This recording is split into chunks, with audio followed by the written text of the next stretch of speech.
This video is brought to you by... Hey, what's up? What it is? Yeah, it's your boy AC Green. And we at the end of the year again. And what I came to do is to come and thank you personally for supporting the brand all year long. And also what we want to do over here at Cool Green Clothing to show to you our appreciation and love and support for you that you've been having for us all year long. What we're going to do is we're going to kick Black Friday off early just for you. So go online right now at coolgreenclothing.com and take advantage of these amazing sales that we got going on right now. And also, by the way, you already know, if you ain't cool and getting the green, you're in the way. And that's just basic. What's going on, YouTube, fam? It's your boy Tony 2 times, and we back with another episode of the Baltimore Way, man. Before I start, be sure to tap that like button. Definitely watch this video to the end to hear the full story and all the details in the case. For the day one, fam, y'all already know it's all love. Thanks for tuning back into another episode. If you're new to the channel and you're feeling the content, feel free to subscribe. Definitely hit that notification bell so you can be notified every time we drop a new video. Let's get right into the story. The bond between the father and his daughter runs deep. When you have your baby girl in your arms at a young age and she gives you a look of feeling protected and secure, it's something us fathers hold on to and know it's our job to make sure our baby girl keeps those feelings, even as they grow older. Of course, we have to discipline, correct them when they are around, and put them up on game, whether it's about little boys or just life in general. But once they become adults, start living their own lives and making their own decisions, as a parent, all you can do is pray they live their lives in a productive way and not put themselves in any compromising position to bring any harm their way or to get in any trouble. Sometimes, once a child grows up, that same little girl might be different. Whether the streets take over or life makes them a little rough around the edges, some fathers lose their bond because that once little baby girl has their own journey to take on as a now grown woman. But some parents ride with their kids all the way, right or wrong, and feels like whatever the situation is, call me and I can help you make it right. But in some situations, it's not always that easy and things get wild. And on this episode of the Baltimore Way, we'll take it all the way back to 2013 to discuss a case of a daughter who enlisted the help of her father to set up her homeboy. Back in 2013, Erica Banks was a 27-year-old woman living in Middle River, Baltimore County. Erica was navigating adulthood and had a pretty decent support system with friends and family. Also her girlfriend. To make bread, she would sell grass from time to time, cop a little weight, flip it herself, or put a few friends on. One of her longtime homies was a 26-year-old man from Curtis Bay named Darren Bell. Darren was a big dude at 6'7", over 300 pounds. The young man had a fiance and was looking forward to raising a family, as he had not too long ago had a child. Erica decided to one day call Darren, like, yo, I got a few zips for you if you want to make a few dollars. The young man, not really wanting to get his hands dirty, agreed to take the product, but he passed it along to one of his mans so he could get it off and bring the money back. But things didn't go as planned. A few days later, Erica called Darren, like, yo, where the bread at? Let's make another flip. But he told her my man's got jammed up with it and he couldn't pay her the $200. This made the young lady furious, and even though Darren was her homie, she felt he was trying to swine her and take her off. A few weeks would pass by as she saw a post on his Facebook and felt he was cracking slick, indirectly talking about the situation.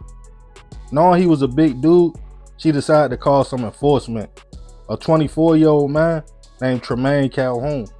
Tremaine was known for putting hands on people if needed to and helping out friends in street situations.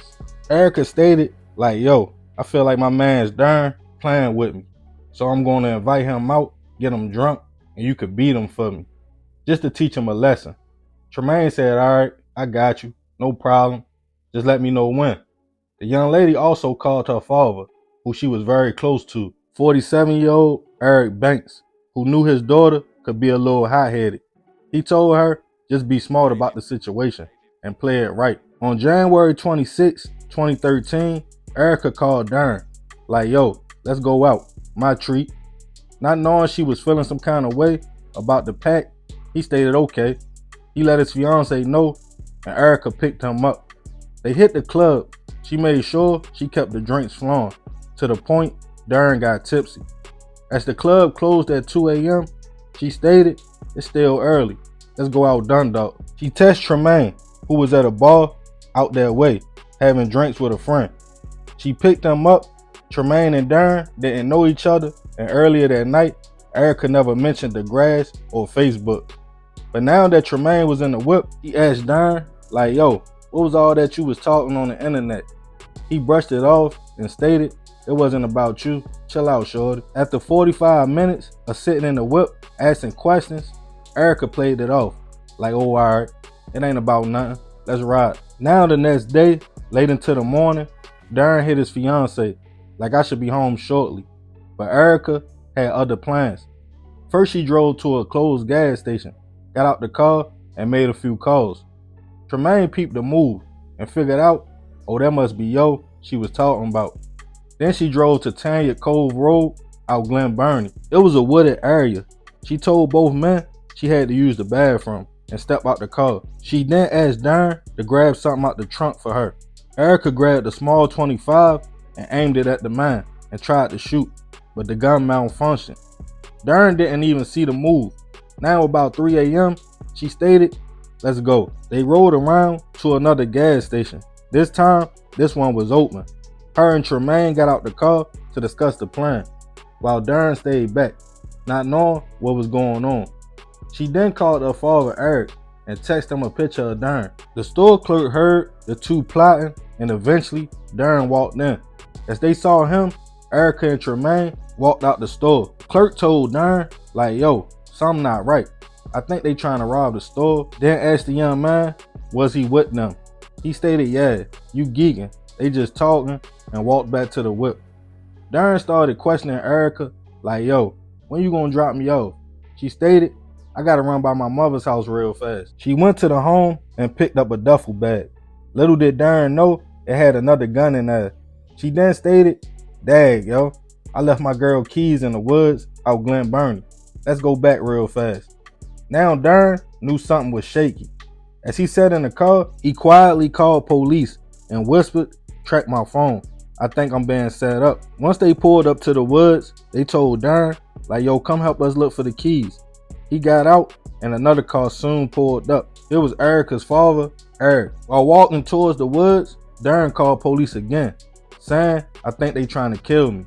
Seconds later, a shot went off and he screamed out, Erica shot me. Then the line went dead.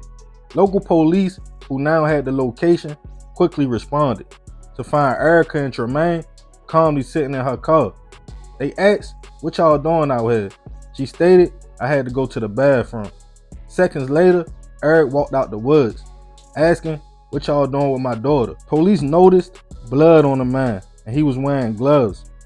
They searched Erica's car before one police walked towards the woods. Inside, they found Darren, suffering from gunshot wounds and stabbed over 20 times. Unfortunately, pronounced gone on the scene. All three, Erica, Eric, and Tremaine, were taken into custody, charged with premeditated, first-degree hit, weapon charges, and more. While in custody, Tremaine decided he wanted to take a deal for his testimony. He claimed Erica called him just to fight, but things went left when her father pulled up. After she shot Darren, he said he helped her hold the big guy down. Then Eric asked Tremaine for his pocket knife and started slashing the man before telling them empty out his pockets. He insisted he never knew it would go that far. His charges was dropped to conspiracy to commit a hit. During court, Tremaine took the stand and told the events. Also, Darren's fiance told the courts about the dispute over the grass. The 911 call that Darren made was played, hearing the man saying exactly who was responsible, yelling, Erica Banks set me up. Eric's lawyer in defense took a different approach, claiming Eric was the one always making sure Erica didn't do anything stupid. They stated he purposely broke the gun that was in her car. That's why I wouldn't shoot, and he hid 3 more guns from her. But when she went to her mother's house the morning of the shooting, she found them. They stated Eric rushed to the location to prevent the hit from happening, but it was too late. But with Tremaine's testimony, in the end, the father and daughter were both sentenced to 30 years. Erica accepted an Alford plea, not admitting guilt, but admitting the state had enough evidence to convict her. Tremaine will receive 25 years for his role. Rest in peace to Darren. I send my deepest prayers and condolences to his family. I'm gonna leave the moral of the story to this one up to y'all. Let me know what y'all think about the situation in the comments. Definitely be respectful. Yeah, man, crazy situation. Rest in peace to that young man. I send my prayers to his family. I ain't gonna talk too much more about this one. This is another episode of the Baltimore Way. I appreciate you if you made it to the end. Y'all already know it's all love, fam.